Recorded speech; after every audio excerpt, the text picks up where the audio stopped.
Hello, Gators. Welcome back to the Chomp podcast. My name is Eddie Monares, and I'm a staff reporter with the Golden Gate Express. On this week's episode, we have SFSU women's head basketball coach Natasha Smith on the show. We're going to talk about the upcoming Gator season, her journey as a player and as a coach, a couple of WNBA topics, and more. Let's get into it.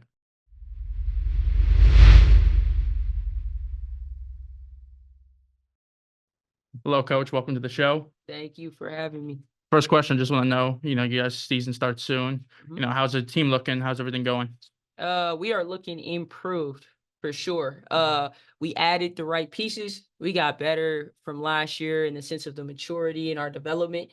It's going to be a new style of basketball as far as what we do offensively, just to bring people together a little bit more. And people will see us press teams a little bit more defensively. So it's really exciting. Can't wait. And what is your excitement level for you as a coach? Have you changed anything coming off last season?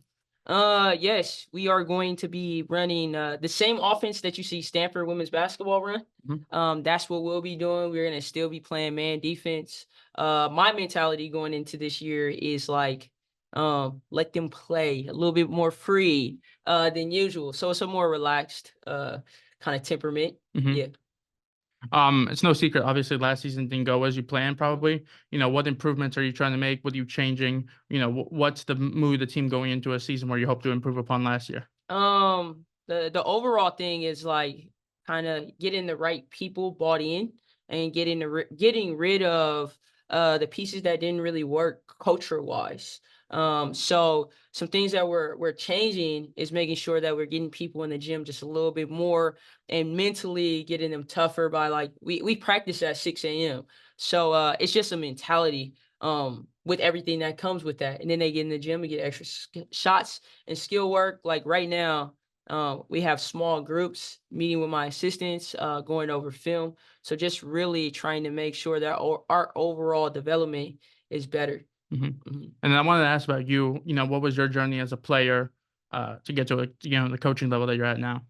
Well, I fell in love with basketball by myself. I think that's like a big thing on why I love it so much. You see so many kids today, uh, their parents are trying to like run it down their throat because of how much money they're investing in them and then how much money each sport can actually deliver with these whole NIL deals and things of that nature. So my basketball journey is like odd in compared to like the common basketball player. uh, and I went to Chico State, so it's in the conference. It Mhm. was just a little bit different from where I grew up, and I just needed it so I could just focus on the things that were more important. And you've been playing for a while. Let's say since a kid, you've been playing. Yeah, I've been playing since a kid. I don't know how old, but I know as soon as I found a basketball, I never let it go. hmm Yeah. And what was your decision to become a coach? Uh, it happened pretty quick. Like while I was at Chico State, you start thinking about what do I want to do with the rest of my life, and I just knew I didn't want to work a regular job. Like the coach I played for at the time, Molly Goodenbauer, she's a head coach at the University of San Francisco. I know she was talking to someone else, and I overheard her say, like, don't work a job for as long as you can.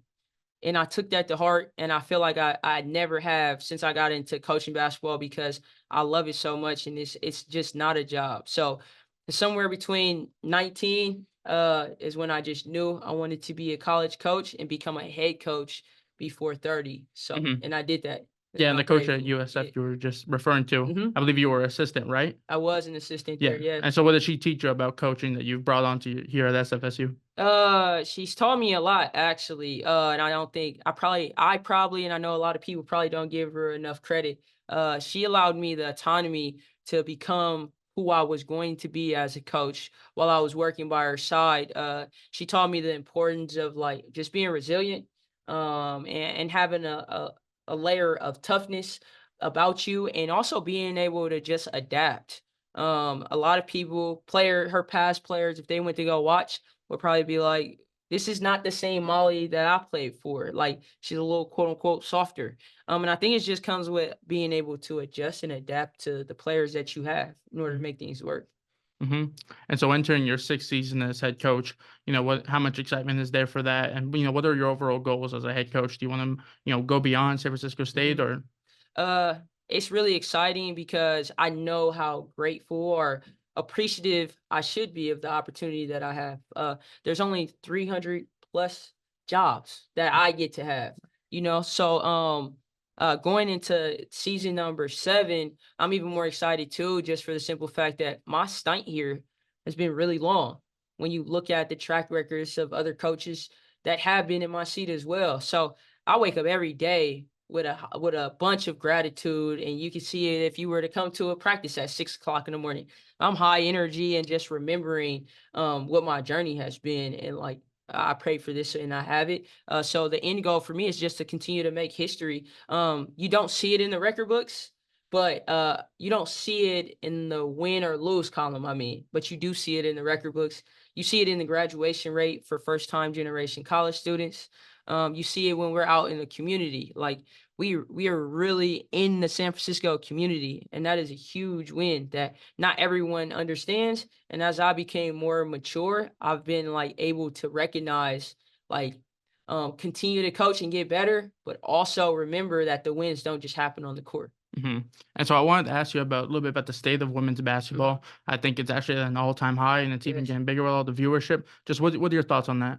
I agree. I think it's becoming really obvious. Like I would say, women's basketball is knocking at the door, but it's like kicking the door in. Like we're making waves with the growth of women's basketball. So it's exciting, especially with the Valkyries getting their new head coach and about to be up the street. Mhm. So it's just a great time to be in sports. Yeah, I was gonna say, as an avid basketball fan, I really felt it last March Madness when I really think the women's side of the bracket had way more hype than the men's. Hmm. What are your thoughts on the hype and the popularity of women's basketball at the college level? Yeah, college level, I still feel like the fan base is just way better than pro. Like you have this loyalty with your college team that you just don't see on a pro level, period, unless you're talking about professional soccer. So it's just exciting.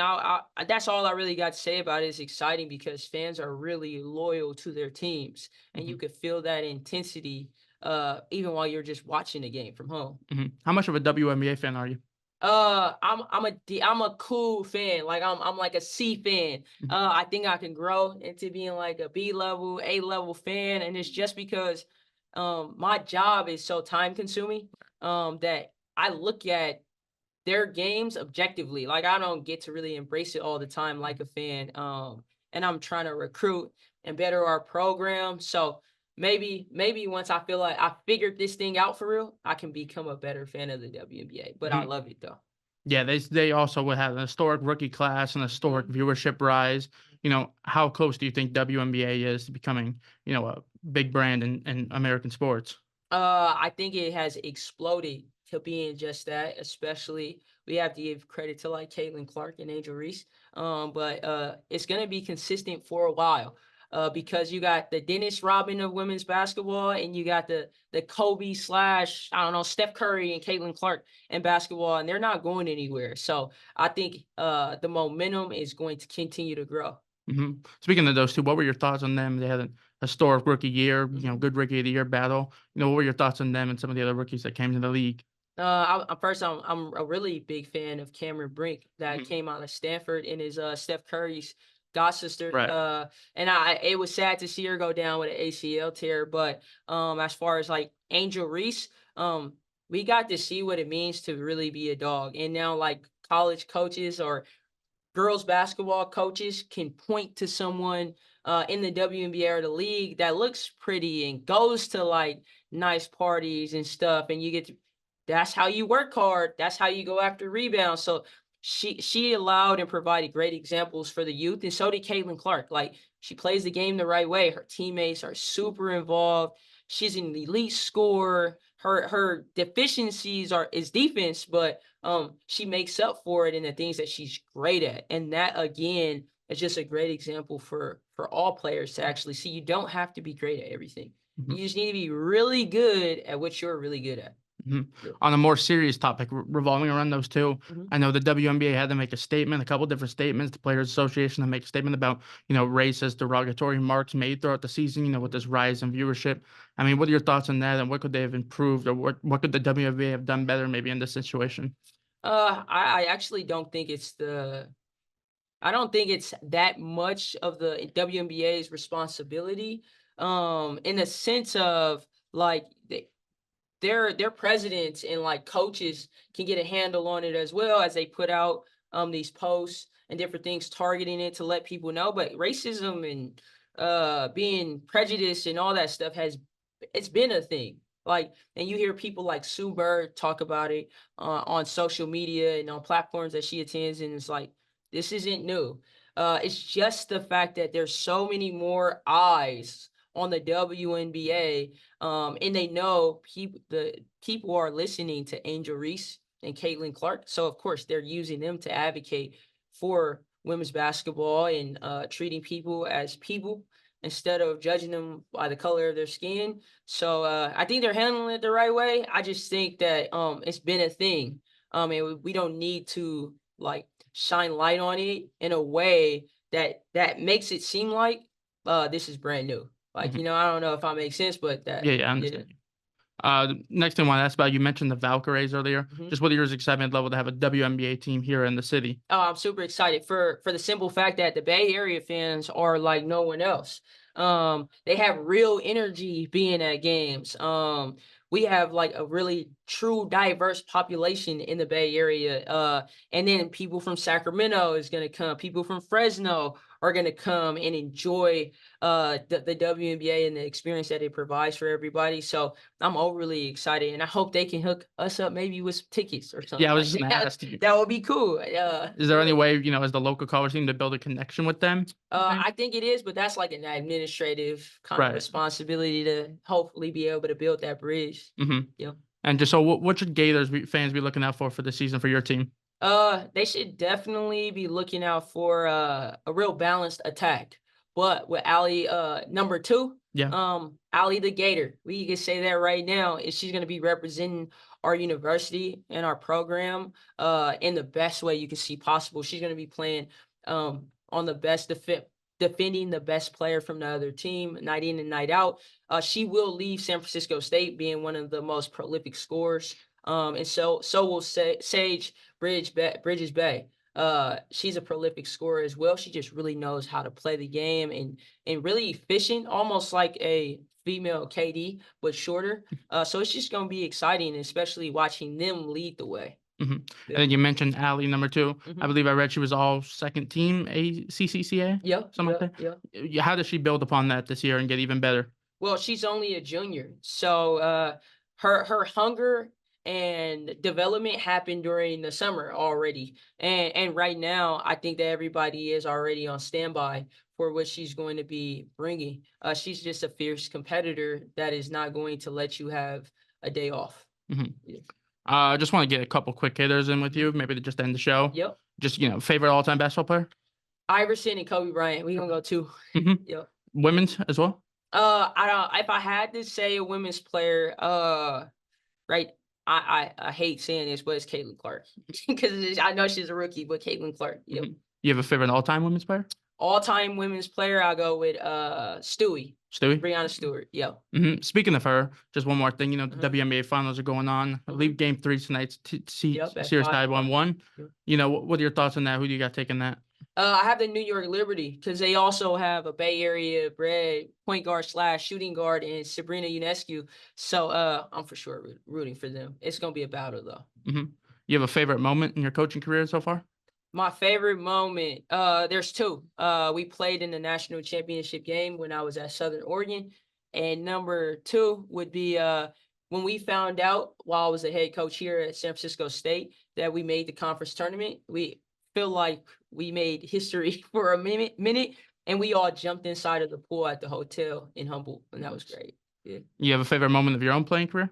My own playing career, favorite moment, I was just excited to always advance in the NCAA tournament more than my peers like in our conference. So I was like last man standing in the conference. Cool. You're Mhm. doing a good job. Yeah. Mhm. And just last one, do you have any message to Gators fans who are coming out to see the team this season?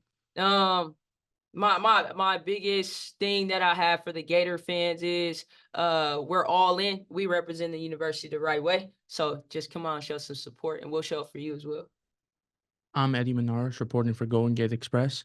Thank you for listening and stay tuned for more episodes.